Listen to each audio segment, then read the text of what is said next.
Hey everyone, welcome to Fourth Pillar Academy. তো আজকে আমরা আরেকটা নতুন টপিক নিয়ে আলোচনা করব, যেটা খুব একটা ইম্পর্ট্যান্ট টপিক আমাদের জার্নালিজম মাস কমিউনিকেশন সাবজেক্টের জন্য।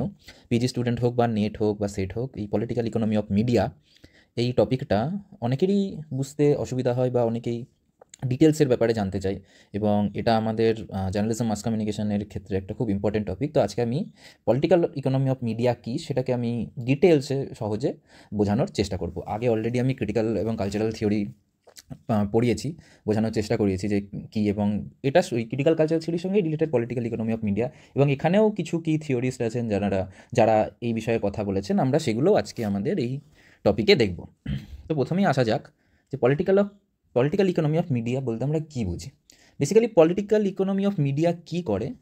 Political economy of media examines how economic and political power influence media ownership, production, distribution and content. অর্থাৎ পলিটিক্যাল ইকোনমি অফ মিডিয়া বোঝার চেষ্টা করে যে কীভাবে ইকোনমিক এবং অর্থনৈতিক এবং রাজনৈতিক যে শক্তি আছে তারা মিডিয়া ওনারশিপ, মিডিয়ার যে প্রোডাকশন তৈরি হচ্ছে সেই তৈরি হওয়া প্রোডাকশন কীভাবে ডিস্ট্রিবিউশন যেখান দিয়ে হয়, এবং মিডিয়াতে তৈরি হওয়া কন্টেন্ট, সেই সমস্ত কিছুকে কীভাবে অর্থনৈতিক এবং রাজনৈতিক পাওয়ার শক্তি ইনফ্লুয়েন্স করে, সেটা দেখে পলিটিক্যাল ইকোনমি অফ মিডিয়া।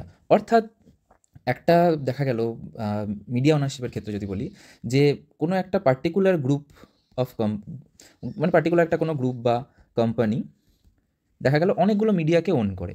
এবার সেই কোম্পানির ইন্টারেস্ট কী?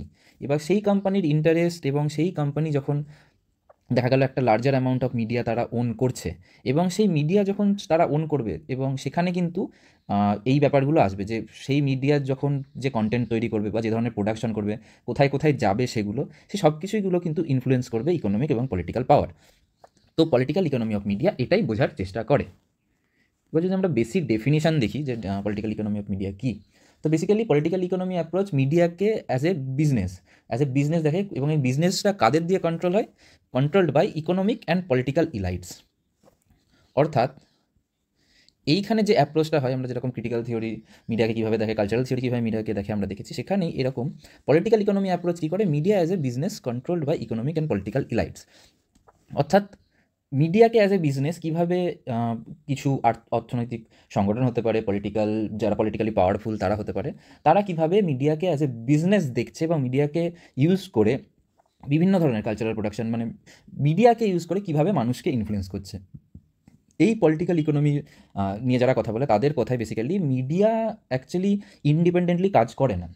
মিডিয়া কীভাবে কাজ করে? মিডিয়া পাওয়ার স্ট্রাকচার, ক্যাপিটাল এবং আইডিওলজি। অর্থাৎ এর আগেও আমরা পড়েছি যে এলিট ক্লাসের ডমিনেশন বা পাওয়ারফুল কিছু মানুষ কীভাবে মিডিয়াকে কন্ট্রোল করছে, এবং তাদের অনুযায়ী মিডিয়া কীভাবে কাজ করছে, সেই জিনিসটা এখানে যে মেন পয়েন্টটা আছে সেটা হচ্ছে অর্থনৈতিক বা অর্থনৈতিক যে পাওয়ারটা, সেটার কথা, যে কীভাবে যখন আমার কাছে কোনো একটা ইকোনমিক বেস আছে, বা আমার কাছে আমি ইকোনমিক্যালি অনেকটাই পাওয়ারফুল, তখন আমি কিন্তু মিডিয়াকে অ্যাজ এ বিজনেস আমি ব্যবহার করতে পারি, এবং মিডিয়াকে ইউজ করে আমি কিন্তু পাবলিক ডিসকোর্স চেঞ্জ করতে পারি। আমাদের যদি আমার কোনো নিজের এজেন্ডা থাকে, আমি সেটাকে মিডিয়াতে চালাতে পারি, মিডিয়ার মাধ্যমে মানুষের কাছে সেটা পৌঁছে দিতে পারি। তো পলিটিক্যাল ইকোনমি অফ মিডিয়া এই জিনিসগুলোকেই দেখে থাকে। যদি আমি একটা উদাহরণ দিই, তাহলে দেখা যাবে এখন রিলায়েন্স গ্রুপ রিলায়েন্স গ্রুপ অনেক ধরনের মিডিয়াকে ওন করে। নেটওয়ার্ক 18 আছে, এবং আরও জিওর কিছু এক্সপেনশনস আছে। তো এরা যখন এই সমস্ত জিনিসগুলোকে ওন করছে, তাহলে তো আসলে তো এরা ব্যবসা করছে, রিলায়েন্স গ্রুপ বিজনেস করতে এসেছে। তো ডেফিনেটলি তারা চাইবে যে তাদের যে মতামত আছে বা তারা যে জিনিসটা করছে সেটার সঙ্গে অ্যালাইন করেই যেন খবরের দিকগুলো যায়, বা এই বিভিন্ন ধরনের কন্টেন্টগুলো যেন সেভাবে যায়, এবং সেখানে তারা তাদের নিজেদের প্রমোশনও করতে পারে, নিজেদের যে সাবসিডারি বডিগুলো আছে সেগুলো দিয়েও প্রমোশন করতে পারে। কিন্তু ব্যাপারটা কীরকম দাঁড়ালো? তাহলে দেখাচ্ছে এমন একটা গ্রুপ যার কাছে অনেকটা টাকা আছে, সে কিন্তু অনেক ধরনের মিডিয়াকে তাহলে ওন করছে, এবং সে তার নিজস্ব যে সমস্ত জিনিসগুলো করতে চায় সেগুলোকে কাজ করাচ্ছে, বা সেগুলোর মাধ্যম সেই মিডিয়ার মাধ্যমে সেগুলোকে দেখানোর চেষ্টা করছে। তাহলে এই কথাটা এখানে আসছে যে যেটা একটু আগে বলা হলো, যে media do not operate independently. তো মিডিয়া তো তাহলে ইন্ডিপেন্ডেন্টলি কাজ করতে পারছে না। তো এটা একটা এক্সাম্পল। আমরা আবার শুনে থাকি বায়াস আনবায়াস ধরনের মিডিয়া, বাট আমরা যদি ভেবে দেখি নিজেরা, যে বায়াসড আনবায়াসডের ডেফিনেশনটা আমরা কীভাবে ঠিক করব, আমরা কাকে বায়াসড বলবো, কাকে আনবায়াসড বলবো। কারণ দেখা যাবে আলটিমেটলি আমরা যদি একটু ভেবে দেখি যে যাকে আমরা বায়াসড বলছি, যাকে আমরা আনবায়াসড বলছি, দু ধরনের মিডিয়াই কিন্তু কারোর হয়েই কথা বলছে। ইন্ডিপেন্ডেন্ট স্ট্রাকচারটা এখন আমি যদি বলি ইন্ডিপেন্ডেন্ট মিডিয়ার কথা, তাহলে এটার ডেফিনেশন ঠিক করা, বা এটার ডেফিনেশন কীভাবে আমরা ডিফাইন করব, সেটা আমাদেরকে আরও ভাবতে হবে। এবার চলে আসি নেক্সট পয়েন্টে, যে political economy is the study of what. তো ভিনসেন্ট মস্কো, ওনার একটা যে বইটা আছে, বইটার নাম আমি লিখে দিচ্ছি, দি পলিটিক্যাল ইকোনমি অফ কমিউনিকেশন। এই বইটা সেজ পাবলিকেশনের বই, ভিনসেন্ট মস্কোর, যেখানে তিনি পলিটিক্যাল ইকোনমিকে 3টে জিনিস দিয়ে বলেছেন। এটা 3 ধরনের জিনিসের স্টাডি। সেটা কি? একটা হচ্ছে কমোডিফিকেশন, একটা হচ্ছে স্পেশালাইজেশন, একটা হচ্ছে স্ট্রাকচারেশন। তো এটার মানে কি? কমোডিফিকেশন বলতে উনি যেটা বোঝাতে চাইছেন সেটা হলো মিডিয়া প্রোডাক্টকে একটা কমার্শিয়াল গুড বা একটা মানে ব্যবসার পণ্য হিসেবে মিডিয়া প্রোডাক্টসকে তৈরি করা হচ্ছে। যার একটা এক্সাম্পল দিলে বোঝা যাবে, যে সোশ্যাল মিডিয়া প্ল্যাটফর্ম যেমন ইনস্টাগ্রাম, ইউটিউব, এই বিভিন্ন ধরনের যে সোশ্যাল মিডিয়া প্ল্যাটফর্মগুলো রয়েছে, সেখানে আমরা দেখি ইউজার জেনারেটেড কন্টেন্ট, রাইট? আমরা সেখানে দেখি যে বিভিন্ন ধরনের কন্টেন্ট তৈরি হচ্ছে, এবং এই কন্টেন্টগুলোকে কিন্তু মনিটাইজ করা হচ্ছে কীভাবে? অ্যাডভার্টাইজমেন্টের মাধ্যমে এগুলোকে মনিটাইজ করা হচ্ছে। কিন্তু আদতে আমি যদি দেখি কেউ যখন সেটাকে ওটা কন্টেন্ট বানাচ্ছে, আমি যদি কোনো ব্লগিং দেখি, আসলে তো সেটা একটা পার্সোনাল এক্সপিরিয়েন্স। তো এই একজনের যে কন্টেন্টকে আমরা মনিটাইজ করে আমরা একটা মানে ব্যবসার জায়গায় যাচ্ছি বা ব্যবসাজাত পণ্যতে পরিণত করছি, কারো একটা পার্সোনাল এক্সপিরিয়েন্সকে আমি কিন্তু কমোডিফাইড করে দিচ্ছি, তাকে আমি একটা ব্যবসা মানে আমি পণ্য হিসেবে পণ্য হিসেবে আমি ওটাকে ইউজ করছি, সেখানে আমি অ্যাডভার্টাইজমেন্ট দিচ্ছি, সেখান থেকে টাকা আর্ন করছি। তো এইটারই কথা বলা হচ্ছে, যে turning media into commercial goods. এর পরের পয়েন্ট হচ্ছে স্পেশালাইজেশন। এটার মানে বেসিক্যালি হচ্ছে যে টার্নিং মিডিয়া প্রোডাক্টস, মানে how media expand across geographical and digital spaces, অর্থাৎ the expansion of media across geographical and digital spaces. কীভাবে? যার এক্সাম্পলগুলো দিলে আমি বোঝাতে পারবো। যে যেমন নেটফ্লিক্স, ডিজনি, এইচবিও, এই যে বিভিন্ন স্ট্রিমিং প্ল্যাটফর্মগুলো, এগুলো কিন্তু রিগার্ডলেস অফ দ্য কান্ট্রি, মানে গ্লোবালি আমরা সবাই কিন্তু এই জিনিসগুলোকে দেখতে পাই। এখানে যে কন্টেন্টগুলো থাকে তারা কিন্তু মানে আমরা টিভি শোজ, মুভি যেগুলোই হয়, আমরা ডিফারেন্ট কান্ট্রি থেকে বসে বসে কিন্তু এগুলো দেখতে পাচ্ছি, এবং আমাদের কোনো সমস্যা হচ্ছে না। এটাতে কি হচ্ছে, এই প্রসেসটা কী করছে, যে জিওগ্রাফিক্যাল ব্যারিয়ারটা ছিল মিডিয়ার, এবং ওয়ার্ল্ড ওয়াইড মিডিয়ার যে জিওগ্রাফিক্যাল ব্যারিয়ার বা আমাদের যেটা ছিল সেটাকে কিন্তু সরিয়ে দিচ্ছে। অর্থাৎ মিডিয়া কিন্তু একটা জায়গায় আসছি না, মানে আমি যদি আমার দেশের কোনো কন্টেন্ট তৈরি করি, সেটা কিন্তু আমি বিদেশে দেখাতে পারি নেটফ্লিক্সের থ্রু দিয়ে। মানে আমার সব ধরনের জিওগ্রাফিক্যাল ব্যারিয়ার কিন্তু এখান থেকে সরে যাচ্ছে। এবং পলিটিক্যাল ইকোনমির যদি আমরা আরও নিয়ে পড়াশোনা করি, এটা আমরা পড়তে পারবো যে এটার ফলে কী হচ্ছে, এবং এটার ফলে কারা কোন জিনিসটাকে কীভাবে কন্ট্রোল করছে। লাস্ট হচ্ছে স্ট্রাকচারেশনের মানে কি? স্ট্রাকচারেশনের মানে হচ্ছে the way media are shaped by social structures, institution and power dynamics. Like আমি যদি বলি যে একটু আগে যেটা আমি বলছিলাম যে রিলায়েন্স, বা একটা রিলায়েন্সের কথা বলছিলাম, রিলায়েন্স দেখা গেল রিলায়েন্স একটা কর্পোরেট কোম্পানি, সে কিন্তু একটা মিডিয়ার বিশাল অংশ সে ওন করে, বা একটা বিশাল অংশকে সে কন্ট্রোল করে বা তার আছে। তাহলে সে কী করবে? সে কিন্তু সেই সমস্ত জিনিসগুলোকেই প্রাধান্য দেবে যেগুলো তার কোম্পানির ইন্টারেস্টের সাথে অ্যালাইন করছে। অর্থাৎ সেগুলো মানে সেই ধরনের নিউজ বা সেই ধরনের কন্টেন্টই সে দেবে পাবলিকের কাছে, যেগুলো কিন্তু তার যে নিজস্ব ইন্টারেস্ট সেটার সাথে অ্যালাইন করছে। এবার এর সাথে সেখানে দেখা যেতে পারে সেটা তাদের নিজস্ব কিছু প্রোডাক্টের হতে পারে, বা অন্যরকম পাওয়ারফুল কোনো দেখা গেল গভর্নমেন্টের ইনফ্লুয়েন্স, পলিসিস বা বিভিন্ন ধরনের ইনফ্লুয়েন্স হতে পারে। তো বেসিক্যালি এটাই বোঝাতে চাইছে স্ট্রাকচার, যে how media are shaped by institution, social structure. মিডিয়াকে মানে কীভাবে শেপ করা হচ্ছে, মানে কোনো একটা সংস্থা বা কোনো একটা সোশ্যাল স্ট্রাকচার কীভাবে মিডিয়াকে শেপ করছে বা মিডিয়াকে ইনফ্লুয়েন্স করছে, যে কথাটা আমরা একটু আগে বলছিলাম, যে বিভিন্ন ধরনের কন্টেন্টের মাধ্যমে বা বিভিন্ন ধরনের যে মিডিয়ার স্টোরিজগুলো হতে পারে, যেভাবে মানুষের কাছে নিয়ে আসা হচ্ছে, তো সেখানে কীভাবে তারা এই জিনিসটাকে ইনফ্লুয়েন্স করছে। তো পলিটিক্যাল ইকোনমির এইগুলোই মেন কি কনসেপ্ট। আরেকটাও যদি আমরা দেখি যে মার্কসিস্ট আইডিওলজির সাথেও কিন্তু পলিটিক্যাল মানে রুট আছে কিন্তু মার্কসিস্ট আইডিওলজিতে একটা কথা আছে, বেস অ্যান্ড সুপারস্ট্রাকচার।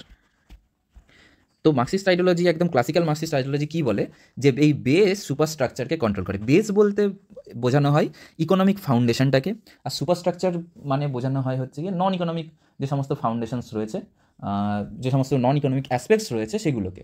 যেমন আমি যদি বলি বেসের এক্সাম্পল কী হতে পারে, বেসের এক্সাম্পল ইকোনমি হতে পারে। সুপারস্ট্রাকচার কী হতে পারে? Government, family, religion, education, culture, সমস্ত কিছু সুপারস্ট্রাকচার। এবার ইকোনমি কিন্তু এই জিনিসগুলোকে মানে বেস ইকোনমি এই সুপারস্ট্রাকচারগুলোকে কিন্তু কন্ট্রোল করে। এটা বলে হচ্ছে একদম ক্লাসিক্যাল মার্কসিস্ট থিওরি কিন্তু এই কথাটা বলে। এবং পলিটিক্যাল ইকোনমি অফ মিডিয়ার বা পলিটিক্যাল ইকোনমি যদি দেখি মিডিয়ার ক্ষেত্রে, সেখানেও কিন্তু এটা অনেকটাই প্রযোজ্য। এবার আমরা আসি কিছু পলিটিক্যাল ইকোনমিক্স সাথে রিলেটেড কিছু স্কলার্স এবং কি থিওরিজ যেগুলো রয়েছে সেগুলো নিয়ে। এক্ষুনি যেখানটার কথা বলছিলাম, কার্ল মার্কস এবং মিডিয়া যে আইডিওলজিক্যাল টুল, যে বেস অ্যান্ড সুপারস্ট্রাকচারের কথা বললাম। তো এটাই যে ক্লাসিক্যাল মার্কসিস্ট থিওরি বলে যে এই বেস সুপারস্ট্রাকচারকে ডমিনেট করে, অর্থাৎ ইকোনমি কিন্তু আমাদের যে নন ইকোনমিক অ্যাসপেক্টসগুলো রয়েছে, এক্ষুনি যেগুলো বললাম, গভর্নমেন্ট, কালচার, বিভিন্ন জিনিসগুলোকে কিন্তু ইকোনমি সেগুলোকে কন্ট্রোল করে।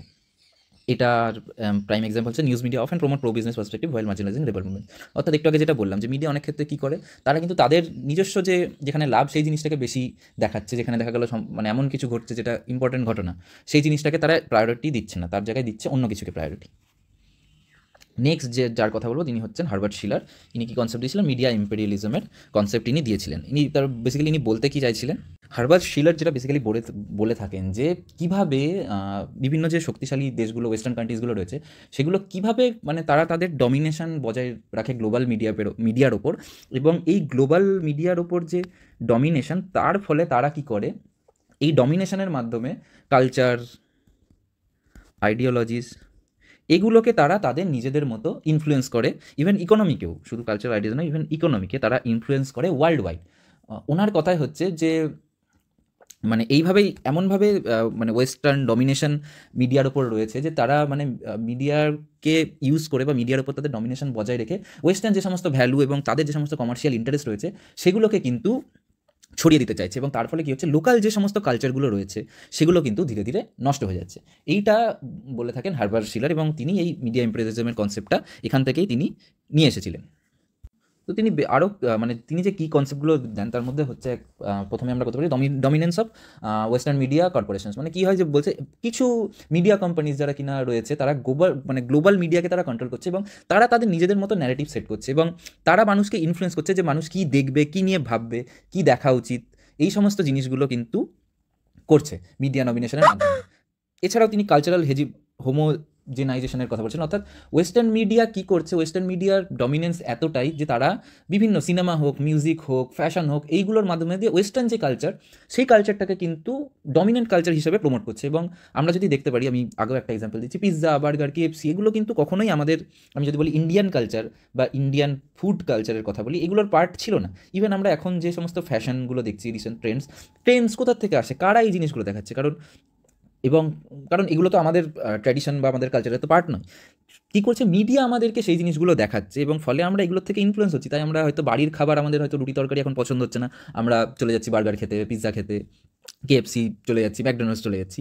কিন্তু এগুলো এই কালচারাল হোমোজেনাইজেশন, এইগুলো কিন্তু সব ওয়েস্টার্ন কোম্পানি, এবং তারা এমনভাবে আমাদেরকে ইনফ্লুয়েন্স করছে যে আমরা নিজেদের যে সমস্ত লোকাল জিনিস সেগুলোকে ভুলে গিয়ে এগুলোকে অ্যাডাপ্ট করছি। এছাড়াও আরও উনি বিভিন্ন এখানে মিডিয়া ইম্পেরিয়ালিজমের মধ্যে ইকোনমিক কন্ট্রোল, পলিটিক্যাল ইনফ্লুয়েন্স, এই সমস্ত কথাগুলো বলেছিলেন। সেখানে তিনি একই কথা বলেন যে মিডিয়াকে এমনভাবে কন্ট্রোল করা হচ্ছে যে এমন একটা জায়গায় ডমিনেশন চলে আসছে মিডিয়ার, যে গ্লোবাল মিডিয়া এমনভাবে জিনিসটাকে কন্ট্রোল করছে, লোকাল মিডিয়া তার সাথে কম্পিট করতে পারছে না। আমরা যদি দেখি নিউজ পেপারের যদি এক্সাম্পল দেখি, নিউজ পেপারকে কিন্তু এখন মানে ডিজিটাল মিডিয়ার সঙ্গে যদি আমরা কম্পিটিশন দেখি নিউজ পেপারে, তাহলে কিন্তু একটা মানে চরম জায়গায় আছে, এবং তাদের পক্ষে মানে সাস্টেন করা এবং সেই জায়গায় গিয়ে পৌঁছানো, ছোটো ছোটো অনেক নিউজ পেপার আমরা দেখে থাকবো আমাদের এখানে বিভিন্ন জায়গায় থাকে, তারা কিন্তু এগুলো পাচ্ছে না। তার কারণ হচ্ছে বিভিন্ন ধরনের এই যে মাল্টিন্যাশনাল কোম্পানিগুলো আছে সেগুলো ডিজিটাল মিডিয়ার ওপর বেশি ফোকাস করছে, এবং ফলে কী হচ্ছে, লোকাল যারা আছে মিডিয়া তাদের কিন্তু সমস্যা হচ্ছে, এবং তারা কী হচ্ছে তারা নিজের সাস্টেনেবিলিটির জন্য কিন্তু ডিপেন্ড করতে হচ্ছে অন্য কারোর ওপর, এবং ফলে তারা তাদের যে নিজস্ব কাজ সেটা করতে পারছে না। তো একটা এরকম ইকোনমিক কন্ট্রোলও রয়েছে। এছাড়াও পলিটিক্যাল ইনফ্লুয়েন্স তো বলাই যায়, যেটা আমি আগেও এক্সাম্পল দিলাম। তো এখানেও একটা এক্সাম্পল আছে যে Hollywood's global dominance on marginalise indigenous film industry. তো এমন একটা ইন্ডাস্ট্রির ডমিনেশন এমন একটা জায়গায় চলে গেছে যেখানে লোকাল যে সমস্ত আছে বা যারা ইন্ডিজিনিয়াস গ্রুপ রয়েছে, ইন্ডাস্ট্রি রয়েছে, সেগুলো কিন্তু সাস্টেন করতে পারছে না এই সমস্ত কারণে। তো এটাই হচ্ছে হার্বার্ট শিলারের মানে যে কনসেপ্ট মিডিয়া ইম্পেরিয়ালিজম, এটা হচ্ছে ওনার দেওয়া কনসেপ্ট।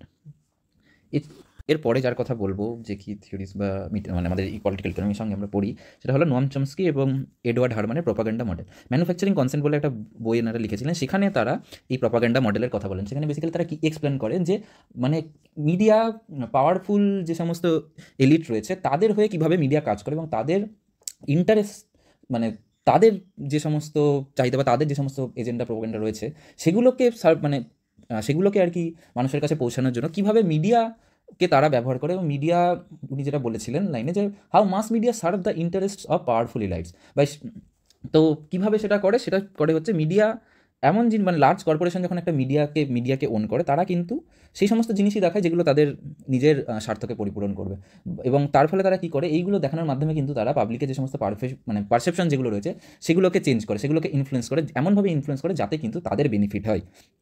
এবং এমনভাবে তারা এই মিডিয়াকে কন্ট্রোল করে যেখানে সব কিছুই তাদের হাতে। যেমন নিউজ এখন ডিপেন্ডেন্ট মোস্টলি অ্যাডভার্টাইজের ওপর, এবং যখনই তারা অ্যাডভার্টাইজিংয়ের জন্য মানে অ্যাডভার্টাইজিংয়ের ওপর ডিপেন্ডেন্ট হয়েছে, তাদের কিন্তু তাদের কন্টেন্ট তৈরি করতে হচ্ছে ওই সমস্ত অ্যাডভার্টাইজার বা কোম্পানির ইন্টারেস্ট অনুযায়ী।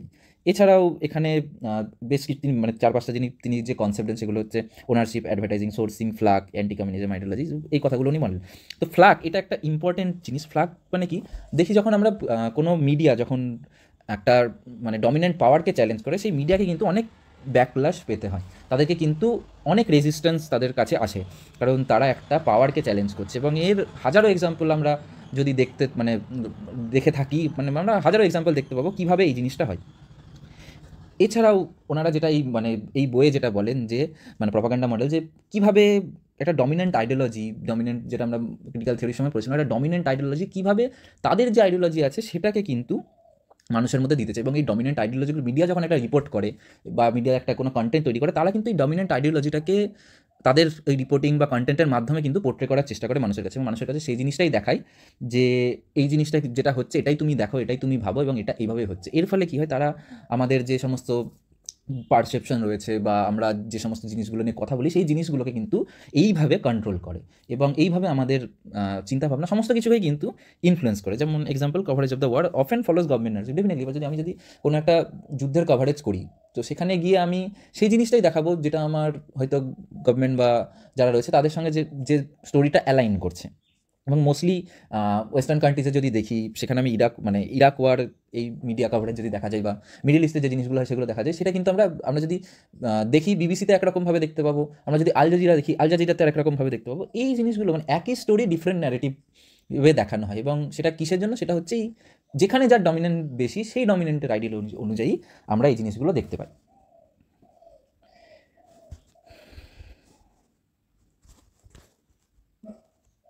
এরপরে আমরা যে থিওরি বা স্কলারের কথা বলেছি, Dallas myth, audience as a community.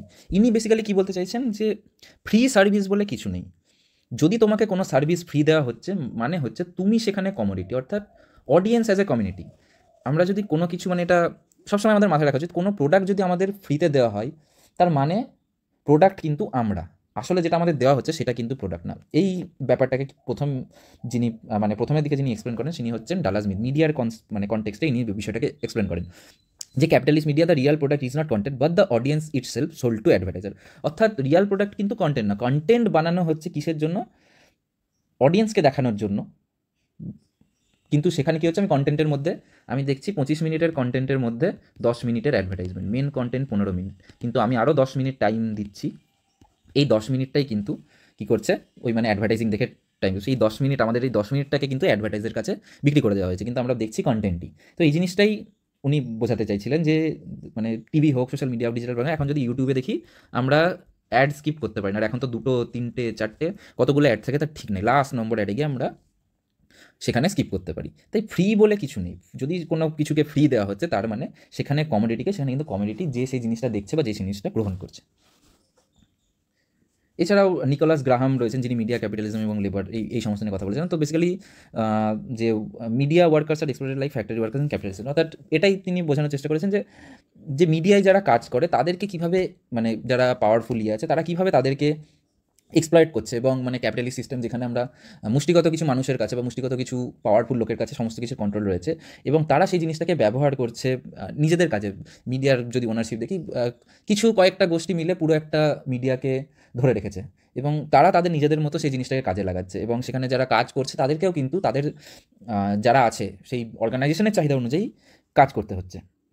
এর ফলে কী হচ্ছে, মানে বিভিন্ন ধরনের সমস্যা আমাদের সম্মুখীন হতে হচ্ছে। এবং কেউ যদি দেখা গেল কোনো এখানে যেখানে বলা হচ্ছে rise of free journalism and YouTube creators facing monetisation, অর্থাৎ আমি যদি নিজে কিছু করতে চাইছি, আমি যদি দেখা গেল আমার একটা চ্যানেল খুলতে চাইছি বা আমি একটা পেজ চালাতে চাইছি, সেখানে আমার পেজের রিচ কিন্তু বাড়াতে গেলে আমাকে প্রমোট করতেই হচ্ছে, এবং প্রমোট করার জন্য কিন্তু আমাকে টাকা দিতে হচ্ছে।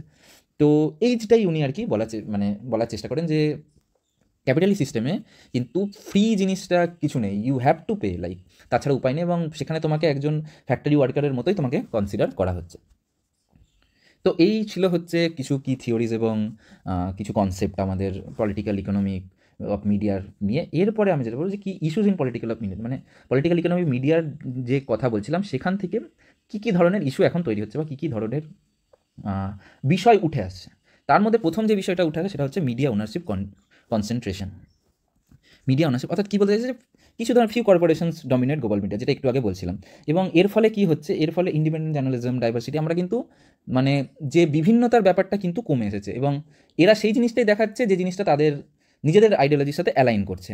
এবং এখানে একটা খুব ভালো এক্সাম্পল আছে যে ডিজনি অ্যাকুইজিশন, একের পর এক ডিজনি কিন্তু মার্ভেল, তারপরে মানে বিভিন্ন ধরনের যে সমস্ত আরও অর্গানাইজ তাদেরকে কিন্তু কিনে নিচ্ছে, দিয়ে নিজেদের একটা ডমিনেশন বজায় রাখার চেষ্টা করছে। যেমন হচ্ছে আমাদের ইন্ডিয়ান কনসেপ্ট জিও, জিও এখন জিও সিনেমা প্রথমে ছিল, এবার কিন্তু হটস্টারকেও মানে কিনে নিল জিও, দিয়ে এখন নাম দিয়ে দিল জিও হটস্টার। অর্থাৎ একটা মোনোপলির জায়গা চলে আসছে, মানে তারা মিডিয়া ওনারশিপ, মানে মিডিয়া ওনারশিপটা একটা কনসেন্ট্রেট হয়ে যাচ্ছে, একটা জায়গায় বদ্ধ হয়ে যাচ্ছে। তার ফলে ডাইভার্সিটি, ইন্ডিপেন্ডেন্সি, ফ্রিডম, এই জিনিসগুলোর ওপর কিন্তু আস্তে আস্তে প্রভাব পড়ছে। নেক্সট পয়েন্ট হচ্ছে অ্যাডভার্টাইজিং অ্যান্ড কমার্শিয়ালাইজেশন। একটু আগেই যেটা নিয়ে কথা বললাম যে আমাদের এখন যদি আমরা খবরের চ্যানেল খুলি তাহলে দেখব একটা, যদি আমি 15 মিনিটের খবর দেখি তার মধ্যে অন্তত 5 মিনিটের অ্যাডভার্টাইজমেন্ট আমরা দেখতে পাবো। এবং তাছাড়া কিছু মানে মিডিয়াকে যদি এখন সাস্টেন করতে হয়, অ্যাডভার্টাইজিং কিন্তু জরুরি, এবং অ্যাডভার্টাইজিং যখন জরুরি তখন কিন্তু তাদের অ্যাডভার্টাইজারদের হয়েই কথা বলতে হবে, এবং এমন কিছু তারা করতে পারবে না যেটা তাদের মানে যারা তাদের স্পন্সর করছে, সেই স্পন্সার্স হোক, অ্যাডভার্টাইজার হোক, তাদের হার্ম করে। ফলে কি হচ্ছে, মিডিয়া ব্যাপারটা আরও কমার্শিয়ালাইজ হয়ে যাচ্ছে। আগে একটা যখন আমরা দেখতাম মিডিয়াকে আমরা ফোর্থ পিলার অফ ডেমোক্রেসি বলি, বাট সেই জায়গাটা থেকে আস্তে আস্তে কিন্তু সরে আসে। এখানেও একটা এক্সাম্পল দেওয়া হয়েছে যে news network really criticise all company if they receive funding from them. মতলব আমি যদি বলি যে খালি এটা নয়, যে কোনো কেউ যেখান থেকে অ্যাডভার্টাইজমেন্ট পাচ্ছে সেই কোম্পানিকে সে ক্রিটিসাইজ করছে, মানে সে তার নিজের আর্নিংয়ের রাস্তা বন্ধ করে দিচ্ছে, এবং তাকে সাস্টেন করতে গেলে, মিডিয়াকে সাস্টেন করতে গেলে এই জিনিসগুলো কিন্তু ভাবতে হয়, এবং ফলে এই একটা টার্ময়েল তৈরি হচ্ছে। Digital capitalism and big tech domination. তো social media digital created new forms of data commodification. তো এইটা নিয়ে খুব একটা বিশাল কিছুদিন আগেও এই নিয়ে ইস্যু হয়েছিল যে মানে এমন একটা জায়গায় আমরা পৌঁছে যাচ্ছি যেখানে মানে আমাদের পার্সোনাল ডেটা চলে যাচ্ছে বিভিন্ন কোম্পানিদের হাতে, এবং তারা কিন্তু ইউজারকে ট্র্যাক করছে, এবং তাদের কাছে সেই সমস্ত ডেটা রয়েছে। তার কারণ কি, সেই সমস্ত ডেটা তারা টার্গেটেড অ্যাডস করছে। এখন মানে যে জিনিসটা আমরা খুব দেখতে পাই যে অ্যালগোরিদমের কথা আমরা খুব বলি, যে আমরা হঠাৎ করে কিছু ভাবছি, আর তার কিছুক্ষণ বাদে আমি ফেসবুক খুলে দেখতে পাচ্ছি তার অ্যাডভার্টাইজমেন্ট। এটা কীভাবে হচ্ছে, মানে সর্বদা কিন্তু একটা সার্ভেলেন্স আমাদের ওপর চলছে, এবং দিনের দিন যত আমরা এই সমস্ত advertisement, social media influence content, এই সমস্ত আমরা যত দেখতে থাকছি, স্ক্রোল করছি, রিল দেখছি, একবার একটা রিল দেখলে সেই রিলেটেড রিল চলে আসছে, একবার আমি কোনো জিনিস সার্চ করলে সেটাই আমার সারাক্ষণ আমি যখনই খুলি সেই জিনিসটাই আমি দেখতে পাচ্ছি। এটা কিন্তু মানে আমাদেরকে মানে এমনভাবে মানে বিজনেস করার জন্য কিন্তু আমাদের এই মিডিয়াগুলোকে ইউজ করে আমাদেরকে এই জিনিসগুলো পৌঁছানো হচ্ছে, যে আমাদেরকে মানে কুকিজ ট্র্যাক করে হোক, সমস্ত কিছু করে হোক, এই ফেসবুক হোক, গুগল হোক, তারা তাদের টার্গেটেড অ্যাডস আমাদেরকে দেখাচ্ছে, ইউজারকে ট্র্যাক করে, ইউজারের যে ব্যবহার, কীভাবে আমরা কী সার্চ করছি, সেই জিনিসগুলোকেও কিন্তু ট্র্যাক করে আমাদেরকে এই জিনিসগুলো দেখানো হচ্ছে, যা কিনা যদি আমরা পলিটিক্যাল ইকোনমি অফ মিডিয়ার কনসেপ্টে দেখি তাহলে কিন্তু এটা একটা বিশাল বড় বিষয়। এবার হচ্ছে গ্লোবালাইজেশন অ্যান্ড মিডিয়া, এর কথা তো আমি একটু আগে বললাম, আর আলাদা করে এক্সপ্লেন করছি না। হার্বার্ট শিলারের কনসেপ্টের কথা যখন বলছিলাম তখন আমি এটা পুরো ভালোভাবে এক্সপ্লেন করে দিয়েছি। এবার এখানে কিছু বেসিক ক্রিটিসিজম অ্যান্ড রেসপন্স একটা স্লাইড রেখেছি যাতে পুরো জিনিসটা আর কি একটু বুঝতে সুবিধা হয়। এটা খুব একটা ইম্পর্ট্যান্ট পার্ট নয়, তবে আমরা এই বিষয়টাকে এখন বাদ দিতে পারি। এখানে একটা কনক্লুশন হিসেবে আমি এবার এখান থেকে পরে আমি একটা যেটা এক্সপ্লেন করবো যে ক্রিটিক্যাল কালচারাল থিওরি এবং পলিটিক্যাল ইকোনমি, যেটা আমি আগের দিন বলছিলাম যে পলিটিক্যাল ইকোনমি যদি আমরা পড়ি অনেক কালচারাল স্টাডিজের মধ্যে হলেও বাই নেচার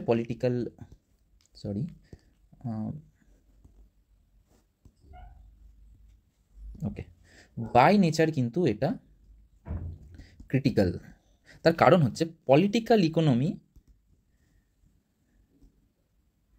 পুরো বিষয়টাকে দেখে হচ্ছে ওভারঅল, মানে ইন্ডিভিজুয়ালিস্টিক ওয়েতে এটাকে দেখে না, এটা কিন্তু ওভারঅল ইম্প্যাক্ট কী হচ্ছে সোসাইটির ওপর, মানুষের ওপর, এই জিনিসটাকে এক্সপ্লেন করে হচ্ছে পলিটিক্যাল ইকোনমি।